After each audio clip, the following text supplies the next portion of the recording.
بسم اللہ الرحمن الرحیم لقد جاءكم رسول من أنفسكم عزيز عليه ما عنتم حريص عليكم بالمؤمنين رؤوف رحيم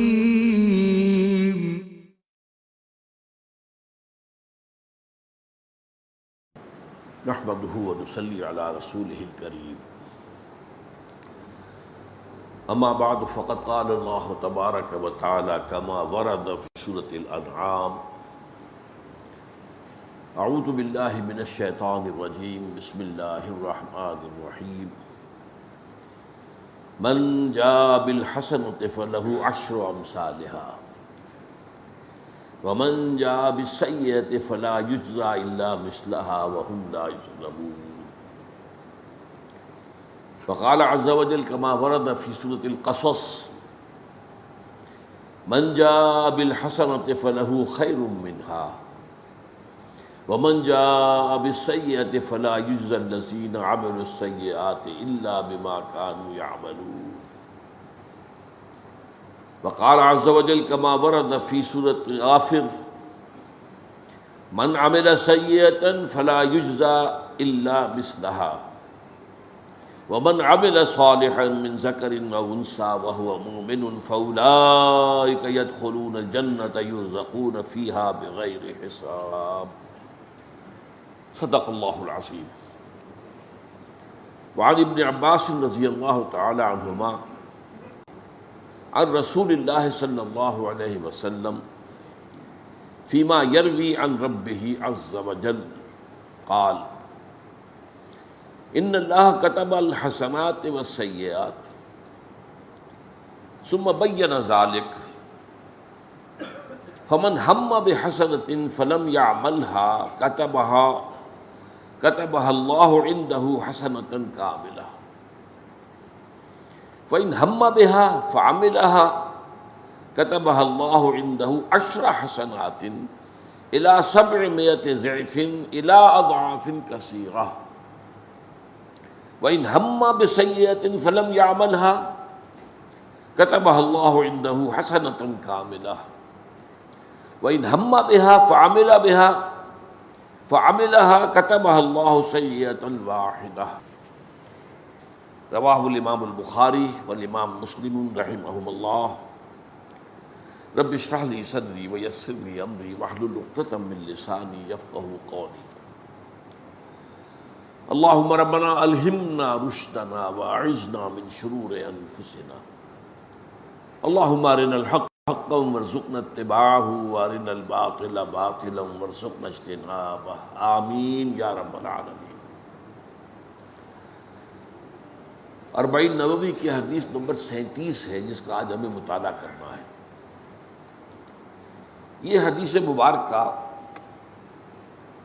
بندوں پر اللہ تعالیٰ کی رحمت و رافت کی عظیم ترین مظہر ہے، اور جو مضمون اس میں آیا ہے وہ قرآن مجید میں کئی جگہ آیا. اسی لیے میں نے پہلے 3 آیتیں تلاوت کی ہیں. پہلے ان کے ترجمے پر نظر ڈال لیں. سورہ انعام کی آیت نمبر 160 ہے. من جاء بالحسنۃ فلہ عشر امثالھا. جو کوئی کسی نیکی کا عمل کرے گا تو اس کے لیے اس کا 10 گنا اجر ہوگا. 100 روپیہ اللہ کی راہ میں دیا ہے تو 1000 کے آپ اللہ کی طرف سے حقدار ہوں. ومن جاء بالسیئۃ، اس کے برعکس جو کسی برائی کا ارتکاب کرے گا فلا یجزی الا مثلها وهم لا یظلمون، تو اس سے بس بدلہ اتنا ہی ملے گا جتنی کہ اس نے برائی کی ہے. کسی کے آپ نے 10 روپے میں خیانت کی ہے تو اتنا ہی آپ کو جو ہے سزا اللہ تعالیٰ کی طرف سے ملے گی. یعنی نیکی کی جزا اللہ تعالیٰ اپنی طرف سے بڑھا کر دیں گے. کتنا بڑھائیں گے یہ ابھی اور آگے آ جائے گا. اس حدیث میں 10 مرتبہ کا لفظ آ گیا ہے کہ 10 گناہ جو ہے اللہ تعالیٰ کی طرف سے نیکی کا اجر و ثواب بندے کو ملتا ہے، جبکہ بدی کا بس اتنا ہی جتنا کہ وہ عمل اس نے کیا ہے، اور اس پر کوئی زیادتی نہیں ہوتی۔ دوسری آیت ہے سورۃ القصص کی، آیت نمبر 84، من جاء بالحسنۃ فلہ خیر منہا، جس کسی نے کوئی نیکی کمائی اس کے لیے اس کا جو بدلہ ہے وہ اس سے بہت بہتر ہے۔ اب یہاں گنتی نہیں بتائی 10 یا 700 گنتی نہیں۔ ومن جاء بالسیئۃ فلا یجزی الذین عملوا السیئات الا بما كانوا یعملون، اور جو کسی بدی کا ارتکاب کرتا ہے تو اس کو بدلہ جو ہے بس اس کے عمل کے برابر ہی ملتا ہے، اس سے زیادہ نہیں، اس کی سزا اسی کے قدر ہوگی۔ تیسری آیت سورہ غافر کی ہے، من عمل سیئۃ فلا یجزی الا مثلھا، جو کوئی بدی کا ارتکاب کرتا ہے، پہلے دونوں مقامات پر پہلے نیکی کا ذکر ہے پھر بدی کا، یہاں پہلے بدی کا ذکر ہے پھر نیکی۔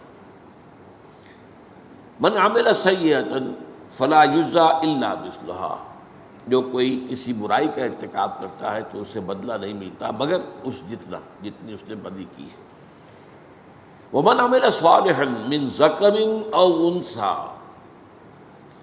اور جس نے نیکی کا کوئی کام کیا ہے خواہ وہ مرد ہو خواہ عورت، وہو مومن، اور وہ مومن ہو۔ ایک بعض اوقات نیکی کا کام کرتا ہے، مشرک بھی کرتا ہے، لیکن وہ نیکی ان کی قبول نہیں ہوتی۔ مومن ہونا شرط ہے، اللہ کو مانتے ہو۔ یہ ہمارا جو مطالعہ قرآن حکیم کا منتخب نصاب، اس کا 10 نمبر 2 ہے یہ، لیس البر ان تولوا وجوہکم قبل المشرق والمغرب ولکن البر من آمن باللہ والیوم الآخر والملائکۃ والکتاب والنبیین وآتی المال علی حبہ ذوی القربى والیتامى والمساکین۔ پھر وہ بہت سی نیکیوں کا تذکرہ ہے، لیکن پہلی شرط اول ایمان ہے، کیونکہ ایمان جو ہے اس سے اندر حقیقت نیت کا تعین ہوتا ہے۔ آپ نیکی کرنے کس لیے؟ اگر تو اللہ پر ایمان ہے تو اللہ کے لیے اور اللہ کے اجر و ثواب کے لیے، نہیں ہے تو ریاکاری ہو رہی ہوگی، یا کچھ دنیا کی کوئی اس کے اندر مقصد ہے۔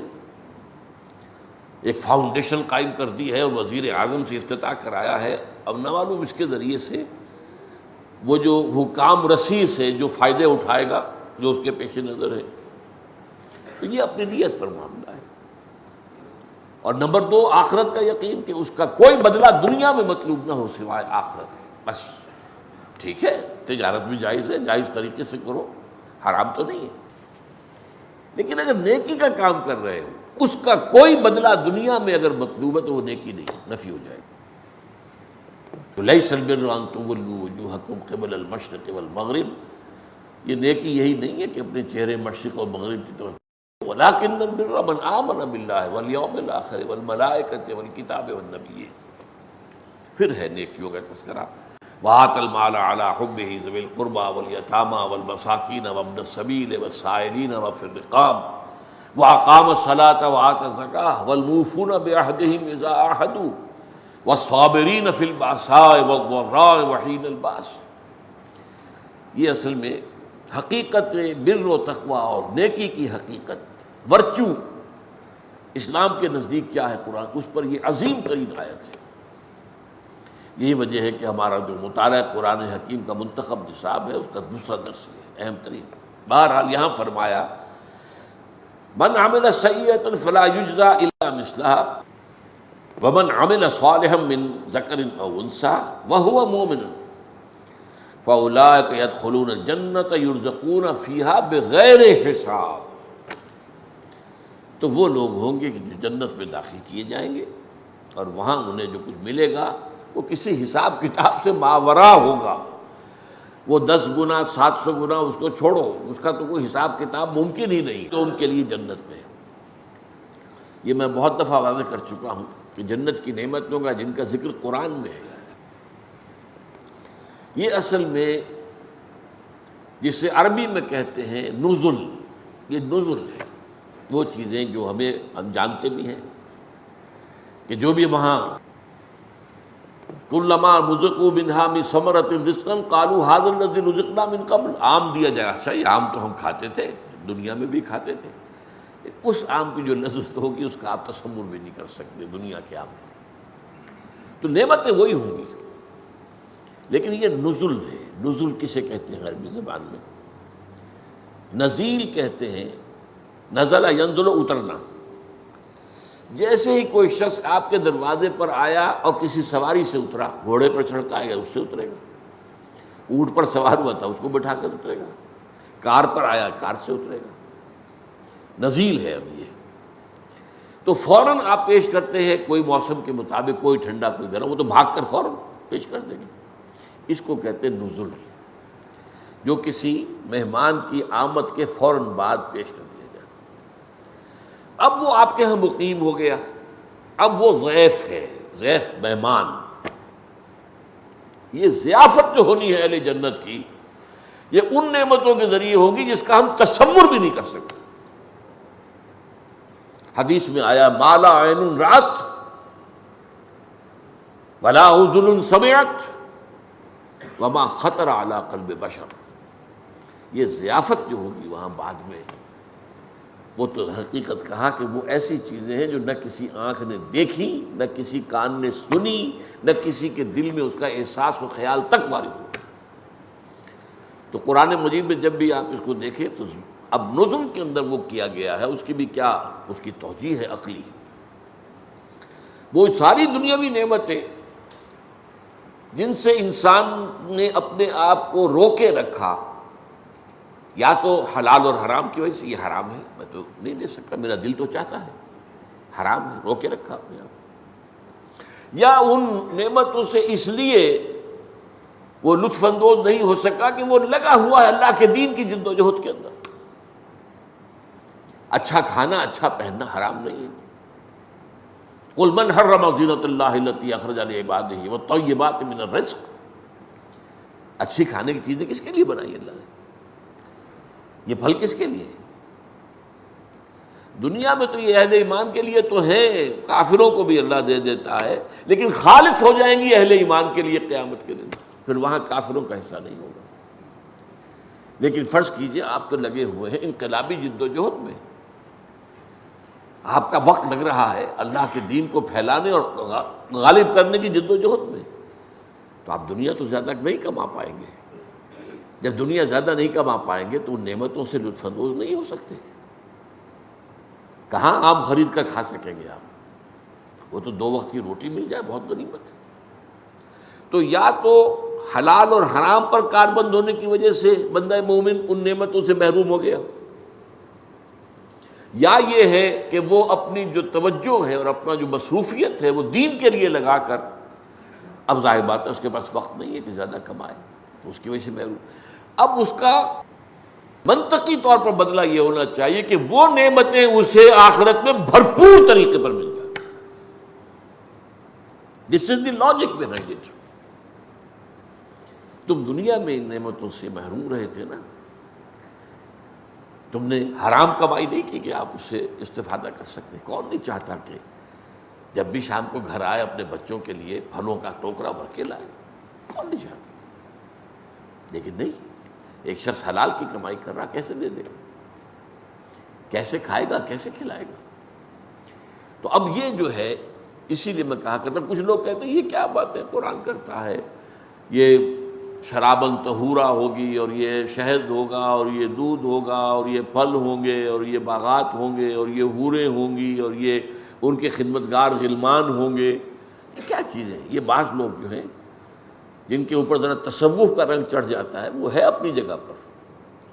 اگلا جو ہمارا حدیث کا درس ہے وہ تصوف کے موضوع پر ہے، اور وہ بھی حضور کی اہم ترین احادیث میں سے، یہ میں آج ہی آپ کو بتا رہا ہوں. لیکن جن پر یہ رنگ چڑھ جاتا ہے وہ پھر کہتے ہیں یہ کیا جی، یہ تو کچھ سمجھ میں نہیں آ رہی. سینشول جو یہ گریٹیفیکیشن کی چیزیں جنت میں بتائی جا رہی، یہ تو بڑی گھٹیا چیزیں ہیں. نہیں، میرا جواب یہ نہیں. ان چیزوں سے ایک بندہ مومن دنیا میں رکا رہا، محروم رہا، تو اس کا اصل منطقی طور پر اس کا بدلہ یہ ہونا چاہیے کہ وہ نعمتیں بھرپور ترین سطح پر اسے آخرت میں ملیں. البتہ یہ سب کچھ صرف نزل ہے، جو اس کی نعمتیں ہیں ان کا تو آپ تصور کر ہی نہیں سکتے، جو پھر آگے اللہ نے دینی ہے۔ ما لا عین رأت ولا اذن سمعت وما خطر علی قلب بشر۔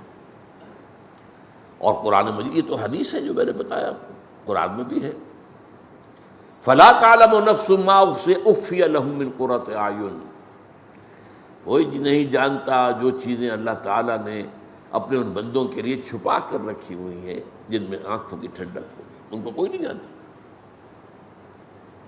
بہرحال یہاں جو کہا گیا بغیر حساب، وہ تو رزق دیے جائیں گے بغیر حساب۔ اب آئیے حدیث کی طرف۔ حضرت عبداللہ ابن عباس رضی اللہ تعالی عنہما راوی ہیں، وہ حضور سے روایت کر رہے ہیں جبکہ حضور اللہ سے روایت کر رہے ہیں، گویا کہ یہ حدیث قدسی، یہ بتا چکا ہوں آپ کو کہ جو حضور کی حدیث جو ہے ان الفاظ کے ساتھ آئے کہ اللہ یہ کہتا ہے، تو وہ قرآن تو نہیں ہے، لیکن معلوم ہوا کہ وہ حدیث قدسی ہے، اور اس سے ثابت ہوتا ہے کہ ایک وحی خفی بھی حضور کو ہوتی تھی جو قرآن میں درج نہیں ہوتی۔ وحی جلی وہ ہے جو قرآن میں ہے۔ ممکن نہیں ہے کہ وحی جلی کا ایک حرف بھی قرآن کے اندر نہ آیا ہو،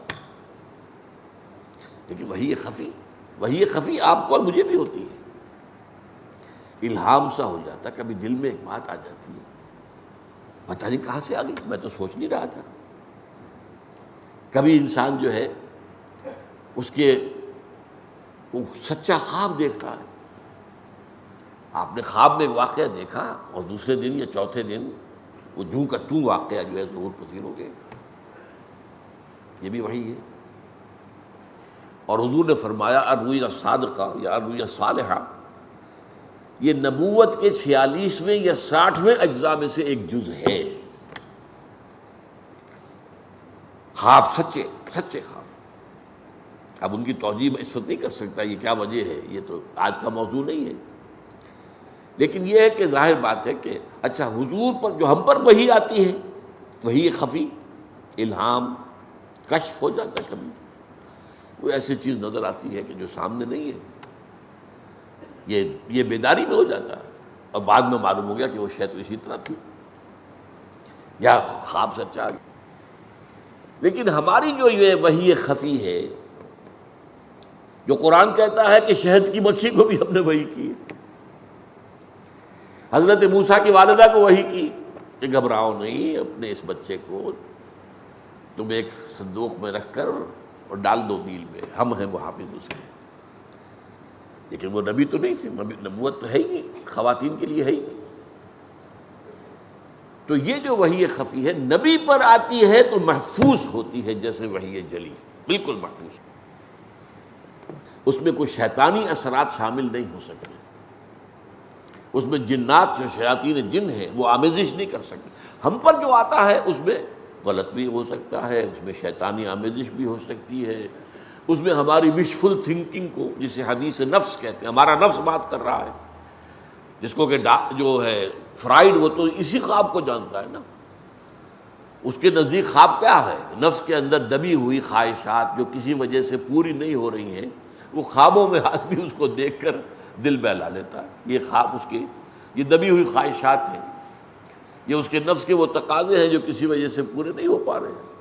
تو اب وہ جو ہے وہی چیزیں اس کے سامنے مجسم ہو کر، اور وہ خواب کی شکل میں، یہ ہے در حقیقت جسے کہا گیا یہ جو خواب ہے یہ نفسانی خواب ہے۔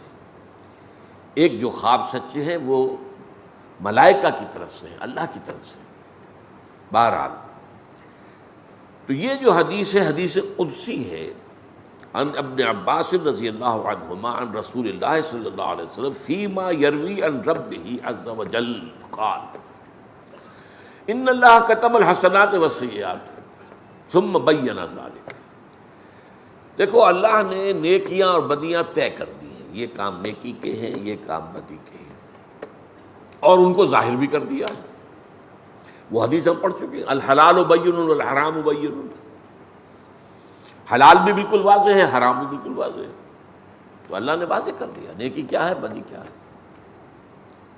اب اس کے بعد فرمایا فَمَنْ هَمَّ بِحَسَنَةٍ فَلَمْ يَعْمَلْهَا کتبہ اللہ عندہ حسنۃ کاملہ، جس شخص نے کسی نیکی کا ارادہ کیا لیکن اس پر عمل نہیں کر سکا، اب یہ نہیں کیا اس نے عمل، یہ بھی ہو سکتا ہے کہ حالات نے اجازت نہ دی ہو، یہ بھی ہو سکتا ہے کہ بعد میں اپنا ارادہ ہی کمزور پڑ گیا ہو،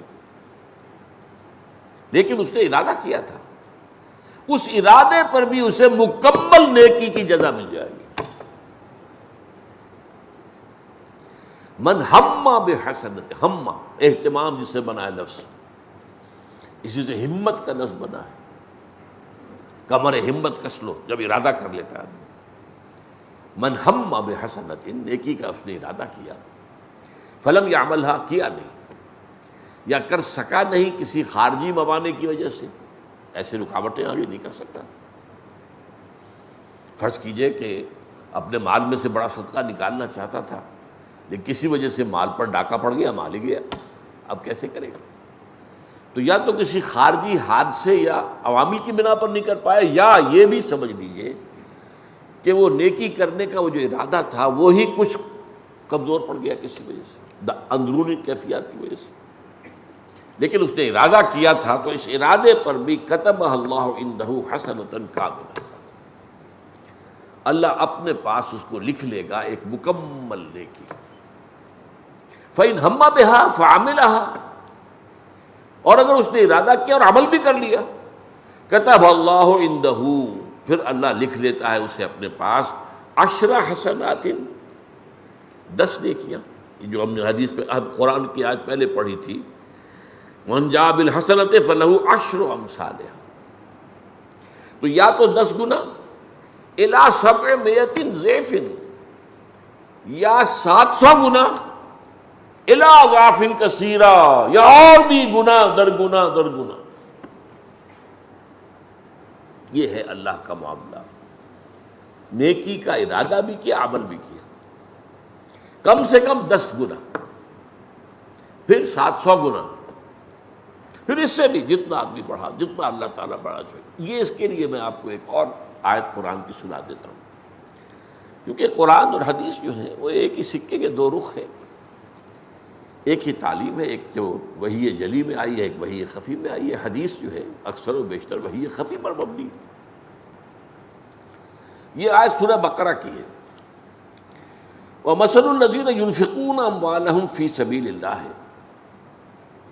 مثال ان لوگوں کی جو اپنا مال خرچ کرتے ہیں اللہ کی راہ میں، کَمَثَلِ حَبَّةٍ، ان کی مثال ایک دانے کی سی ہے، گندم کا دانہ یا پھر اور دانہ، چاول کا دانہ، چنے کا دانہ، اسے آپ نے زمین میں بو دیا، انبتت 7 سنابل، اب اس سے جو بھی گندم کا پودا بنا اس میں 7 سٹے گندم کے لگے ہوئے، یا مکئی کا پودا بنا مکئی کے 7 سٹے لگے ہوئے، فی کل سنبلۃ 100 حبہ، اور ہر سٹے کے اندر 100 دانے ہیں، تو کتنے ہو گئے؟ 700۔ وہی حساب جو اس حدیث میں آ رہا ہے، کتب اللہ عندہ 10 حسنات الی 700 ضعف، کم از کم 10 نیکیاں اور اس سے بھی بڑھ کر 700 گنا تک، اور اس کے بعد پھر یہ واللہ یضاعف لمن یشاء، اور اللہ اور بھی دگنا کر دے گا جس کے لیے چاہے گا۔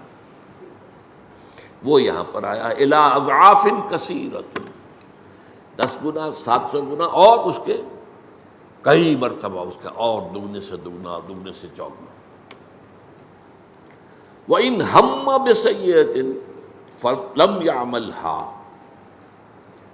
اور اگر کسی نے کسی برائی کا ارادہ کیا پھر عمل نہیں کیا، کتبہ اللہ عندہ حسنۃ کاملہ، تو اللہ تعالی اس کو اپنے ہاں ایک نیکی درج کر لے۔ اب یہاں میں نے ذرا غور کیا، اس نے ارادہ کیا تھا بدی کا، اگر کسی خارجی معنی کے تحت نہیں کر پایا، چوری کے ارادے سے نکلا تھا، ابھی پہنچا ہی نہیں تھا کہ پولیس والوں نے دھر لیا، اب وہ تو چوری تو نہیں کر پایا۔ اگر تو ایسا ہے تو پھر منطق یہ چاہتی ہے کہ اس کے ارادے کا کوئی اسے بدلہ نہیں ملنا چاہیے. وہ تو کرنے جا رہا تھا، وہ تو خارجی معنی ہو گیا، خارجی ایک سبب ہو گیا جو نہیں کر پایا. اور ایک یہ ہو سکتا ہے جو میں نے پہلے کہا کہ اس کے بدی کا ارادہ ہی کچھ اپنی باطنی ہی کیفیت کے اندر کوئی ضمیر کی خلش، کوئی وہ جاگ گئی اور وہ باز آ گئی. تو اب تو لازماً اس کا حق ہے کہ اس کو نیکی کا درجہ جو ہے لکھ دیا جائے. لیکن اب یہ دیکھیے یہ ساری چیزیں جو یہاں آ رہی ہیں، اللہ تعالیٰ کا معاملہ منطق سے بہت اونچا ہے. یہ بہت مرتبہ میں نے عرض کیا، خاص طور پر سورہ حجرات کی جو آیات بہت اہم ہیں. قالت الاعراب آمنا قل لم تؤمنوا ولكن قولوا اسلمنا ولما يدخل الايمان في قلوبكم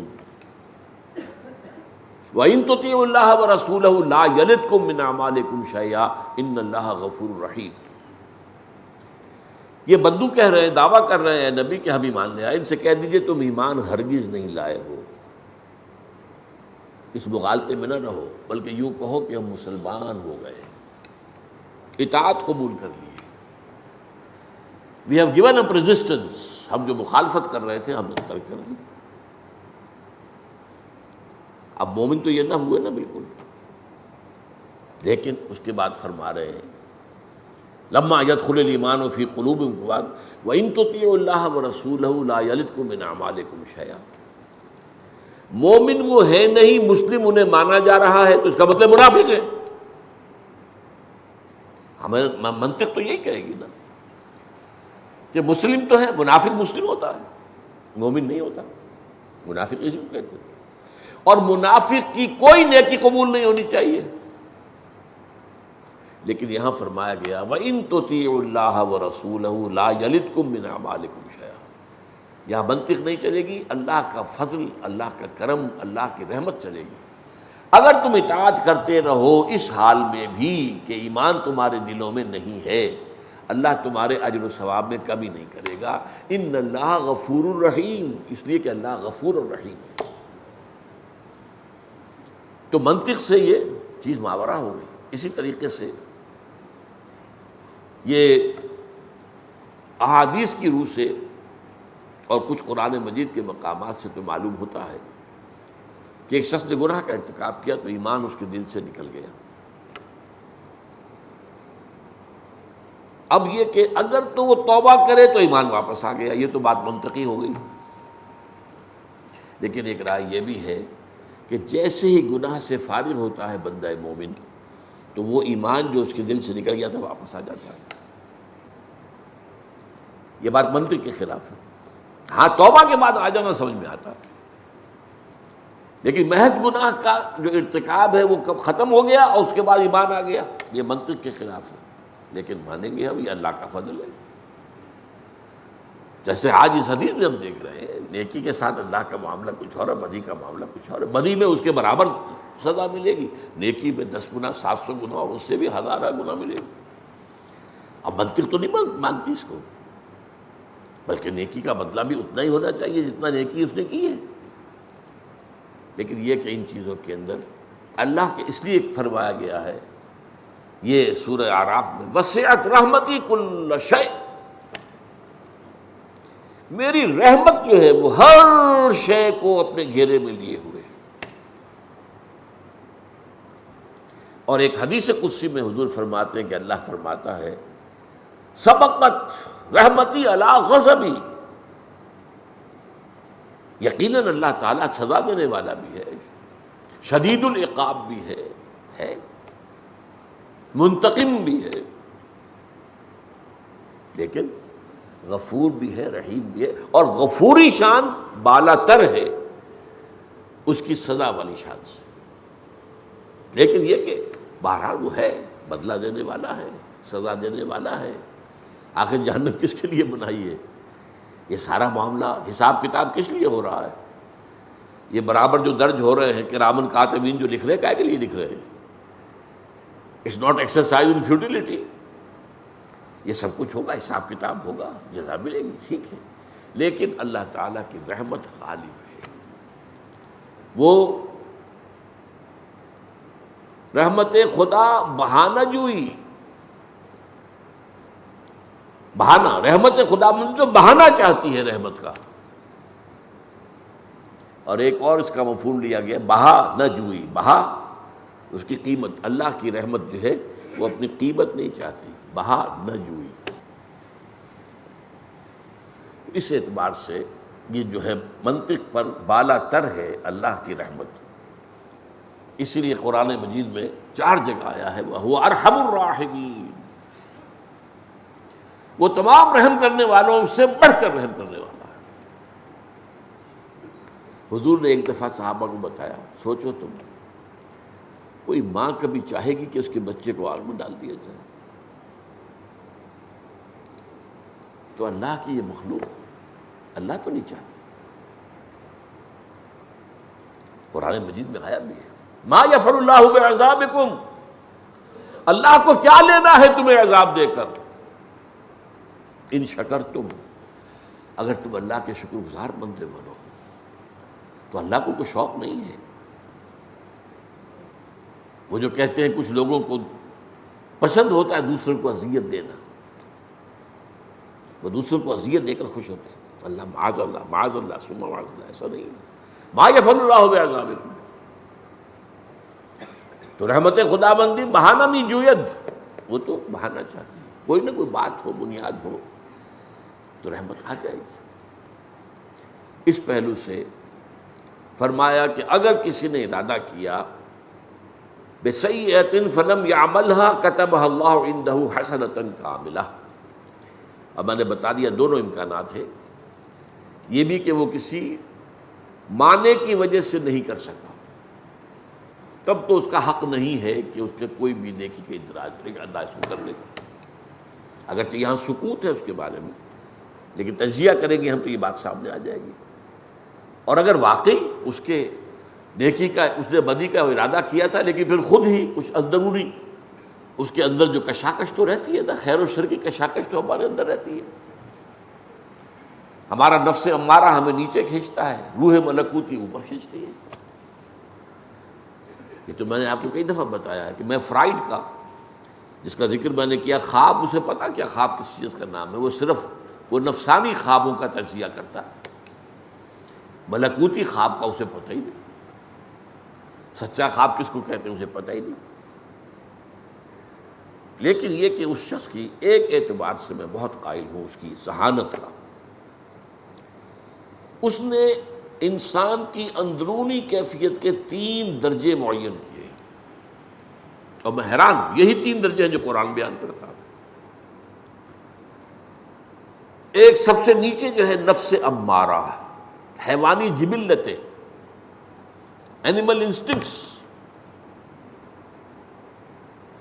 اس نفس امارہ میں یہ بھی ہے کہ کھاؤ، ایک تو پیٹ کی ضرورت ہے، کھاؤ، جسم کی ضرورت. ایک یہ کہ اس میں لذتیں ہوں، اس میں جو ہے وہ طرح طرح کے جو ہے وہ ذائقے ہوں، تنوع ہو، اسراف ہو. نفس امارہ تو چاہے گا ہی. نفس ادھر. ایک اس میں روح ملکوتی ہے، وہ اسے اوپر اللہ کے قرب کی طرف لانا چاہتی ہے. اللہ کے قرب کا مطلب کیا ہے؟ کیسے حاصل ہوتا ہے؟ جو مقصود ہے تصوف کا، قرب خداوند، اس کے 2 مرحلے، 2 مراتب ہیں جو قرآن حدیث میں بیان ہوئے، جو حدیث اگلی جو ہم پڑھیں گے. اچھا، یہ ہے اوپر ملکوتی، یہ ہے نیچے نفس امارہ، بیچ میں ہے قلب. قلب کہتی اس شے کو جو بدلتا رہے. قلب کے معنی کیا ہے؟ بدل جانا. انقلاب کسے کہتے ہیں؟ نظام بدل جائے. بادشاہی نظام ختم، جمہوری نظام آ گیا، فرینچ ریولوشن. سرمایہ دارانہ نظام ختم اور کمیونزم آ گیا، بولشوک ریولوشن. شہنشاہ ایران کی حکومت ختم، مولوی جو ان کے علماء ہیں ان کی حکومت آ گئی. چینج، انقلاب. اور قرآن میں آتا ہے قلب لک الامور، الٹتے کوشش کرتے رہے. آپ کا ارادہ یہ ہے، وہ پلٹتے ہیں، الٹتے ہیں. تو در حقیقت یہ قلب جو ہے، اور سب کو معلوم ہے، یہ عضو ایسا ہے جسم کا جس کے لیے ریسٹ ہے ہی نہیں. دماغ بھی ریسٹ مانگتا ہے، اسے نیند چاہیے. البتہ یہ ضرور ہے کہ آپ بہت زیادہ سوئیں گے تو دماغ تو چکی چلنی شروع ہو جائے گی. جو اس کی ریکوائرمنٹ ہے وہ پوری ہو گئی تو وہ دماغ چلنا شروع ہو جائے گا، وہ خواب دکھانے شروع کر دے گا آپ کو، تو ٹیپ سٹارٹ ہو جائے گی. اور اکثر و بیشتر نفسانی خواب ہی ہوتے ہیں، نفس امارہ کے ہوتے ہیں، جن کا ماہر جو ہے فرائیڈ ہے. اب قلب یا تو بھچ رہا ہے، سکڑ رہا ہے، یا پھیل رہا ہے.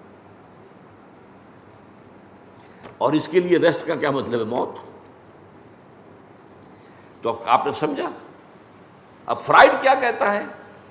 نمبر نیچے کا جو ہے وہ ہے اڈ یا لیبیڈو. انسان میں جو حیوانی تقاضے ہیں اور حیوانی جو اس کے وہ انسٹنکٹس ہیں، جبلتیں ہیں، اور اس کے اوپر جس کو ہم قلب کہتے ہیں وہ ایگو کہتا ہے. ایگو خودی. اور جو اوپر روح ہے اس کو نہیں پہچان سکا یہ کس شے کا نام ہے صحیح اوپر کوئی اور چیز. وہ کہتا ہے اس کو سپر ایگو،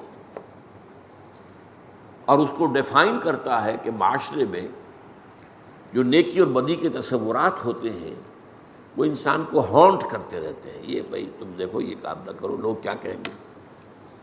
تو وہ جو ایک ہوتا ہے معاشرے کے اندر اثر، وہ اس کے اوپر، اس کی ایگو کے اوپر ایک طرح کی مزید ایک رکاوٹ روکتا ہے. قرآن نے جو بتایا، جو علم النفس مجھے حاصل ہوا قرآن سے اور حدیث سے، کہ ایک نفس امارہ ہے، ایک روح جو ہے اللہ کی، نفخت فیہ من روحی. آدم کی تخلیق کے بعد اور اس کے تصفیے کے بعد پھر اللہ کہتا ہے وَنَفَخْتُ فِيهِ مِن رُوحِي. اس روح کا تعلق ذات باری تعالیٰ کے ساتھ ہے. یہ تعلق کیسے ہم نہیں جانتے. میں تو کہا کرتا ہوں نا کہ ہم تو یہ بھی نہیں جانتے جان کس چیز کا نام ہے، کہاں ہوتی ہے. جان کا آج بھی نہیں معلوم. کیا دل کے بند ہونے سے جان گئی یا دماغ کے ڈیڈ ہونے سے؟ یہ فیصلہ کرنا مشکل ہو جاتا ہے ڈاکٹروں کو. برین ڈیتھ یا دل کا معاملہ، تو یہ اصل میں جان ہے کہاں، کس عضو سے وابستہ ہے؟ دل سے وابستہ ہے، دماغ سے وابستہ ہے، کس چیز سے وابستہ ہے؟ اسی طرح روح کے بارے میں ہم کیا سمجھیں گے؟ روح تو زندگی سے کہیں زیادہ لطیف تر شے ہے. یہ زندگی تو حیوانی فینومینن ہے.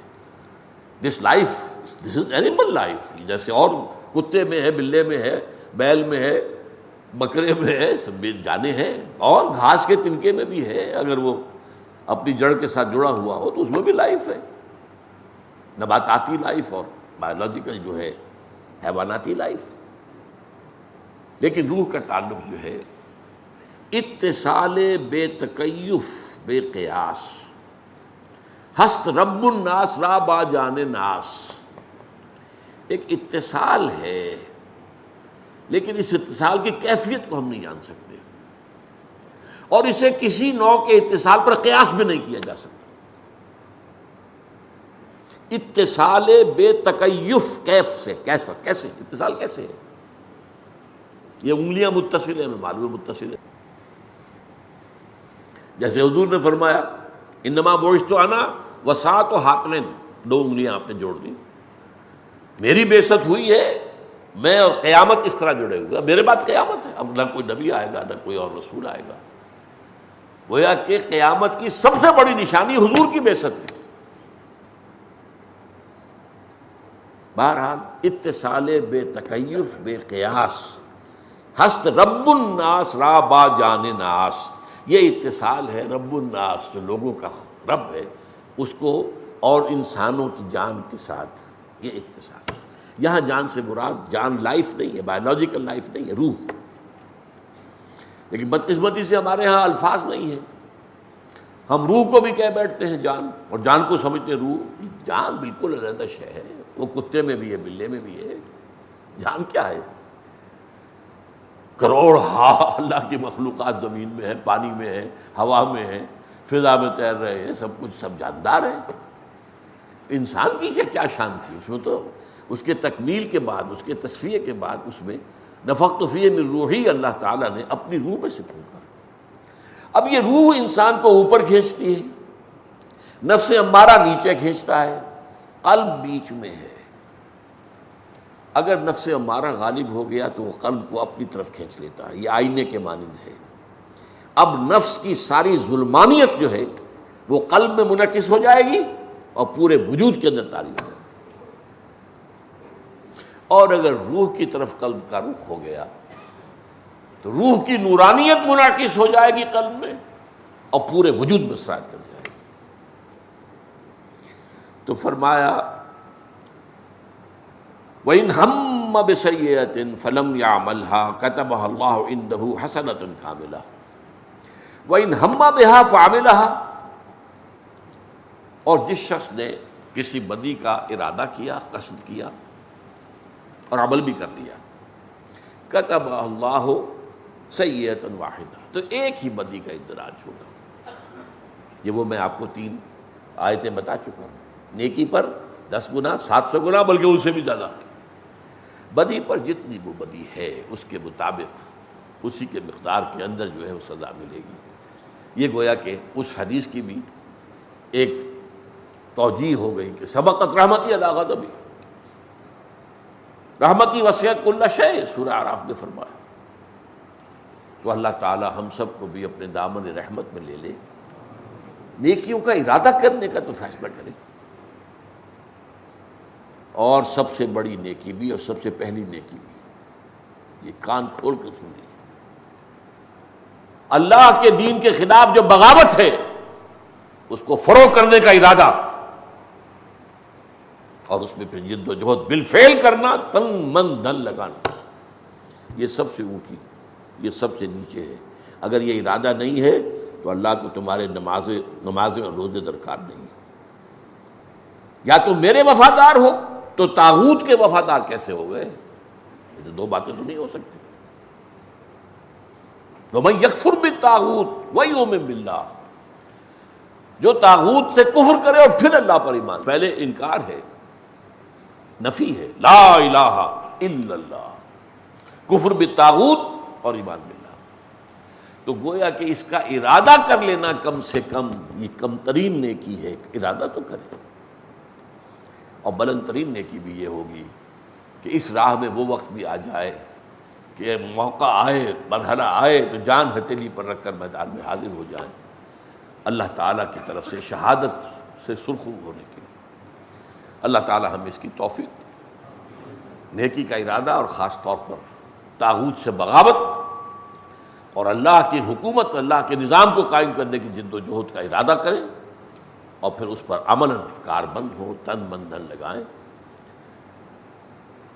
فصلی اللہ تعالی علی خیر خلقہ محمد وبارک وسلم تسلیما کثیرا کثیرا۔